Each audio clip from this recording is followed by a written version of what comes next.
और मध्य प्रदेश विधानसभा सत्र का आज चौथा दिन है। विधानसभा में राज्यपाल के अभिभाषण पर आज चर्चा होगी और चर्चा को लेकर सत्ता पक्ष और विपक्ष ने अपनी अपनी रणनीति बना ली है।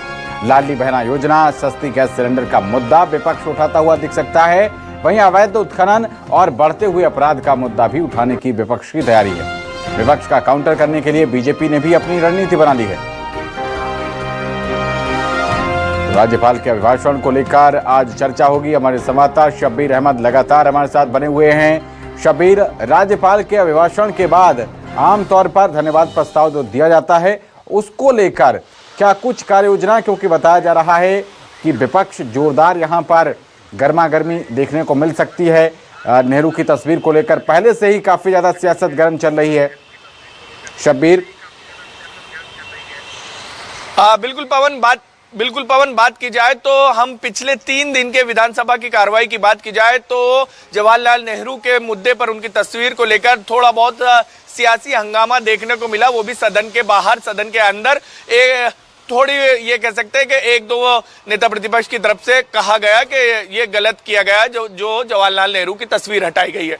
लेकिन सदन के बाहर की बात की जाए तो कल कांग्रेस के नेताओं की तरफ से महात्मा गांधी की प्रतिमा के पास पर बैठकर धरना भी दिया गया। लेकिन इन सब के बीच कल राज्यपाल का अभिभाषण हुआ और उसके अंदर बात की जाए तो मंगू भाई पटेल की तरफ से जब जिक्र किया जा रहा था तो बीच बीच में ये कांग्रेस के विधायक की तरफों से टोका जा रहा था और कहा जा रहा था ये केंद्र का है, ये राज्य का है और इसके अंदर लाडली बहना योजना का भी जिक्र नहीं है। और इसको लेकर जब अभिभाषण खत्म हुआ और कांग्रेस के विधायक जब बाहर आए पवन, तो तमाम विधायकों ने यही कहा कि महिलाओं के साथ अन्याय हो रहा है, ठगी की जा रही है, योजना बंद करने की तैयारी है। 3,000 रुपए जो दावा किया जा रहा था बीजेपी का चुनाव प्रचार के दरमियान कि 3,000 तक के देंगे, उसका कहीं भी जिक्र नहीं था।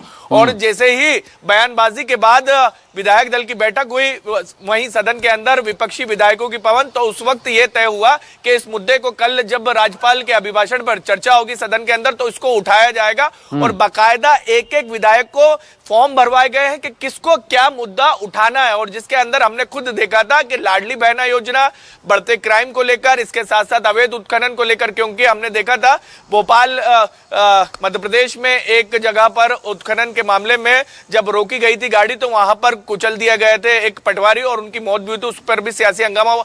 तो इन तमाम चीजों को लेकर विपक्ष मुद्दा उठाएगा अभिभाषण के चर्चा के दौरान। लेकिन सत्ता पक्ष की बात की जाए तो कल देर शाम को सत्ता पक्ष के विधायक दल की भी बैठक हुई है। बैठक के अंदर कई तरीके की रणनीति बनाई गई है, लेकिन इसके अंदर सबसे महत्वपूर्ण जो रणनीति बनाई गई है वो यही बनाई गई कि विपक्ष के जो सवाल उठेंगे उसका काउंटर प्लान कैसे तैयार किया जाए। और जो चीजें निकलकर सामने आई है पवन के ये बीजेपी ने यह रणनीति बनाई है कि आक्रामक तरीके से विपक्ष के जो भी सवाल रहेंगे उसके जवाब दिए जाएंगे। तो अभी 3 दिन तक के बात की जाए तो सदन में ये कह सकते हैं कि इतना गहमा गहमी देखने को नहीं मिला था, लेकिन आज देखेंगे कि सदन के अंदर विपक्ष सवाल उठाएगा और सत्ता पक्ष जोरदार तरीके से जवाब देते हुए नजर आएगा।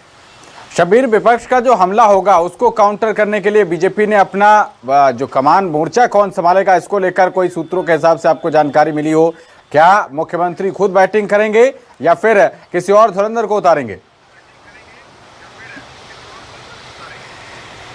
देखिए, मुख्यमंत्री को तो खुद बैटिंग करेंगे ही, लेकिन इसके साथ साथ कल भी हमने देखा था और थोड़ी देर पहले भी मैंने जिक्र करा कि संकट मोचक के तौर पर अब कैलाश विजयवर्गीय ही नजर आएंगे। कैलाश विजयवर्गीय सरकार की तरफ से फ्रंट फुट पर बैटिंग करते हुए नजर आएंगे और इसके साथ साथ प्रहलाद पटेल और दूसरे तमाम नेता जो सदन के अंदर पिछली बार भी नजर आए थे और विपक्ष के तमाम सवालों का जवाब देते हुए दिखाई दिए थे बीजेपी की तरफ से।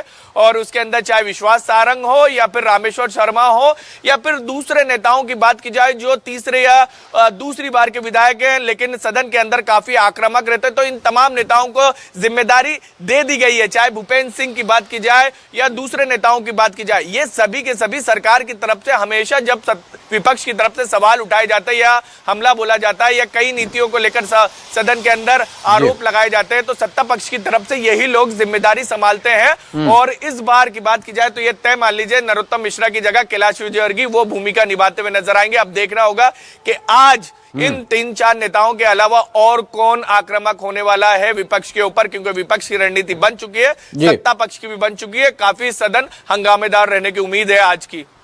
बिल्कुल शब्बीर, काफी ज्यादा हंगामेदार सत्र देखने को मिलेगा। बहुत शुक्रिया आपका इस जानकारी